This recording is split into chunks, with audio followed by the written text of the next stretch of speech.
Welcome back everyone for another Minecraft help video. This one we are going to go over this Easy Fisher. So I played this game on the Switch, so Bedrock version.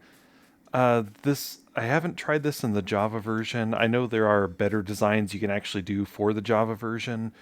There are also additional ones that you can do for the Bedrock version to make it easier to fish, but making something like an auto fisher doesn't actually work like when you're playing it on the consoles. So we will dive on in here and show you how to make this. So what you want to have to make one of these, you need string, you need 3 redstone, you need 44, just any planks really, 7 iron ingots, 6 cobblestone, and then a bucket of water. And what we will do is make 3 chests here, 2 of them to combine for the loot and 1 of them for our hopper. Then we want to make 1 thing of sticks. We want to make a piston, 1 redstone torch, 1 of the set of tripwire hooks, 1 note block, a spruce trapdoor, really it's whatever trapdoor you have the wood to make. And there we go, that's it. Good luck everyone. Now, okay, so let's find a plot of land to do this. You know, this looks like a nice place to do it. This was the furnace we made for the short video, so we'll make this right over here. We want to start by digging out 4 spots down here. And then you skip 1 and dig out another. This is where the note block goes. Then I used the force to generate this this pickaxe here. Actually, I was unprepared, but I grabbed it, so plop that. I'm breaking the walls here. Plop out that. This is where you want to put the chest.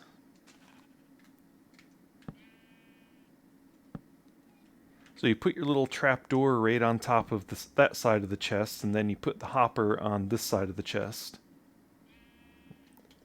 Take your bucket of water and just plop it right there, and it goes into there. And then using the blocks that you dug out of there, you want to plop them up like that, and above the trapdoor you put 1 of these. And then, oops, it probably went inside this chest. Yep. Then above the note block you want to put the other one.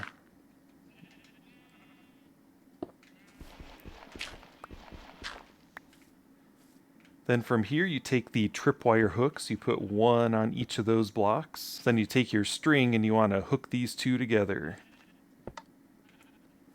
Just like that.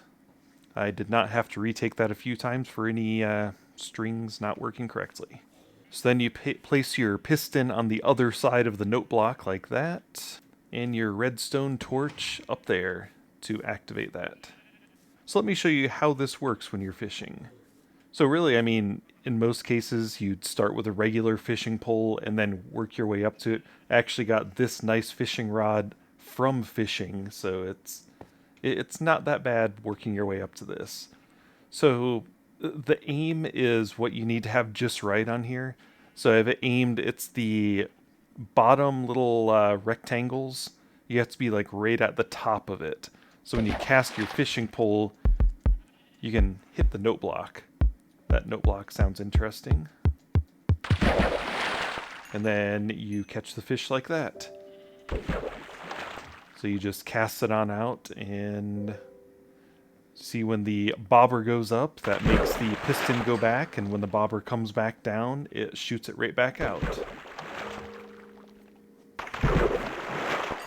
Some stuff will be caught in your inventory, but for the most part, things will just go right down into the hopper, into the chest. And before one of the most recent updates to the console version, you actually, the best way to do it was ducking down and hitting that bottom tab, but in the console version, the aim is just all off for everything, so that doesn't work anymore. So you have to actually stand up right here on top of this trapdoor. And I'm bad at the aim. There we go.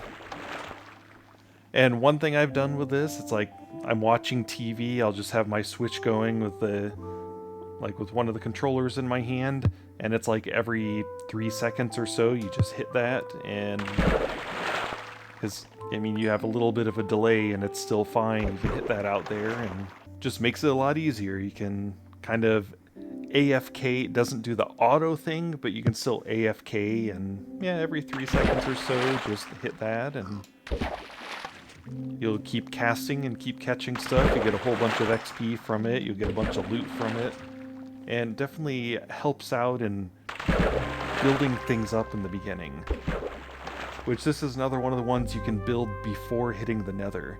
And just having that experience and having like the different enchants you can start putting. If you get a diamond pickaxe, we've had fortune, we've had mending, we've had just all sorts of nice stuff on there, so it definitely helps out. There are multiple ways that you can set things up like this in the Bedrock version, so it's, I mean, do whatever way helps you the best. This is just the way that we've been doing for a while, and it's pretty easy to set up. You don't really require that many materials, and it works. So yeah, one of the things we may get into next time will be an XP farm like this one, which we don't actually have this one set up to be the one-hit kill when they fall down, but I mean, it doesn't really matter. You can just punch things a few times or use a cheap sword for it. But yeah, these are pretty easy to set up. Trying to cover all of the automation things we can do before you hit the nether, and then we'll cover the ones after the nether. Now, all these videos, once again I'll mention, we do these in the Bedrock version on the Nintendo Switch. So things will be different in the Java version. I know they're merging the two together, but I mean, using a mouse and a keyboard, of course, is always going to be a little different than using a controller. And I also do all this stuff in survival mode because, I mean, what's the point of showing stuff to help in survival if you're not in survival? So if you're enjoying these videos, then let us know in the comments, leave a thumbs up, subscribe, do all that kind of fun stuff. If you have any other ideas for any videos you're wanting to see, just let me know in the comments. Hope you enjoyed this and it was helpful. Have a nice day.